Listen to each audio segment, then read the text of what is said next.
Itangazo ryihutirwa rireba abanyarwanda muri rusange. Iri tangazo rireba buri munyarwanda wese utuye mu gihugu cy'u Rwanda cyangwa ufite ubwenegihugu bw'u Rwanda. Iri tangazo rirakureba, waba ufite imodoka mu mujyi wa Kigali cyangwa waba utayifite. Iri tangazo ni iry'umujyi wa Kigali. Ubuyobozi bw'umujyi wa Kigali bwatangaje ko ububiko bw'ibicuruzwa aribwo depo mu mujyi wa Kigali mo hagati bugiye kwimurwa mu rwego rwo kugabanya umubyigano w'imodoka hano mu mujyi wa Kigali. Ni mu gihe mu byigano w'imodoka iyo ubaye haba ambutiyaje cyangwa amakamyo akarimbura umuhanda mu mujyi wa Kigali. Rero turaza kubigarukaho tubirambuye. Reka twigarukire mu karere ka Karongi.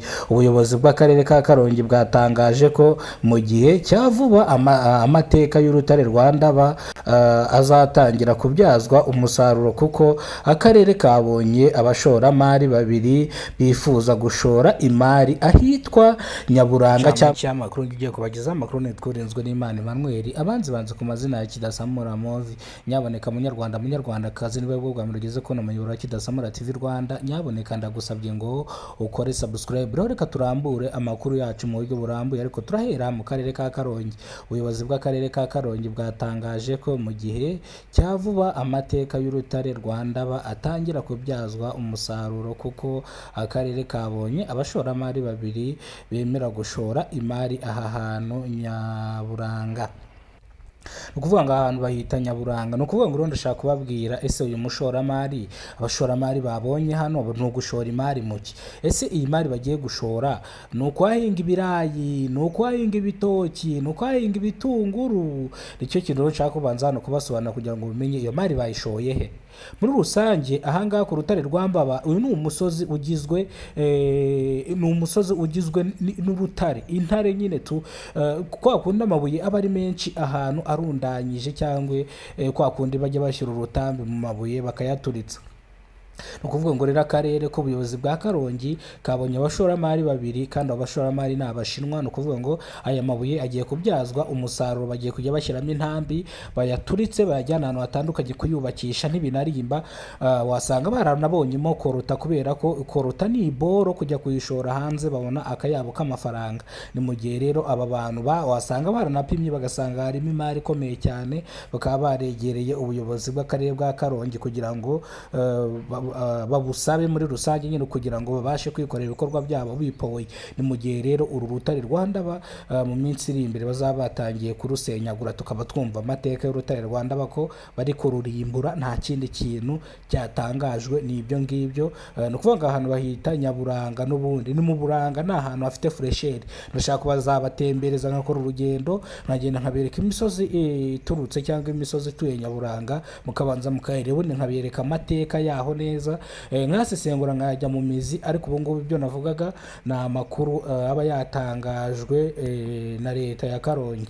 Mvuga ngo leta ya Karongi ni ukuvuga ngo ni ubuyobozi bw'akarere ka Karongi, nibyo biba byatangajwe cyangwa nibyo baba batangaje kugira ngo tubimenye nk'abanyarwanda, twizere ko umusaruro mu Rwanda cyangwa ahantu hakunzwe cyane cyangwa ahantu hazwi ku izina Nyaburanga hagiye gutangira kubyazwa umusaruro. Reka twikomereze mu karere ka Nyarugenge mu mujyi wa Kigali. Ubuyobozi bw'umujyi wa Kigali bwatangaje ko ububiko bw'ibicuruzwa aribwo bwitwa depo mu mujyi wa Kigali, ngo mu mujyi wa Kigali hagati bugiye kwimurwa mu rwego rwo kugabanya akajagari mu mujyi wa Kigali, mu gihe ahantu haba higanjwemo imodoka nini cyangwa imodoka z'amakamyo zizanye ibicuruzwa zigafunga umuhanda. Ari ibyo ngibyo, mbutiyaje ikaba mu muhanda ikaba ari nyinshi. Babizi ko mu mujyi wa Kigali ibinyabiziga byabaye byinshi cyane rwose, ntabwo ari ibintu nirirwa mbabwiriza abantu mukoresha umuhanda, ngira ngo murabizi. Mu mujyi wa Kigali wagira ngo abaturage bose bafite imodoka, bitewe na ambutiyaje ziba zihari n'ukuntu ubona imodoka igeretse ku yindi,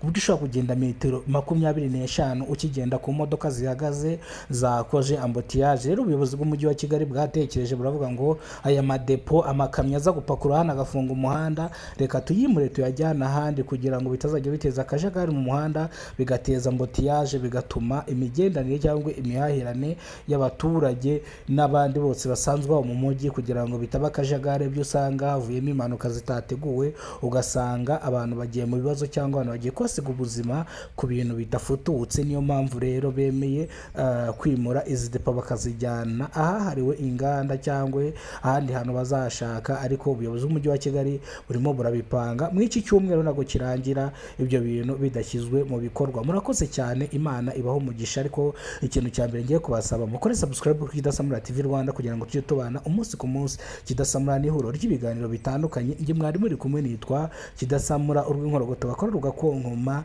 Ndetse ikintu nongera kugusaba cyangwa mwifuriza, Imana iguhe umugisha, ariko nawe ukora n'akantu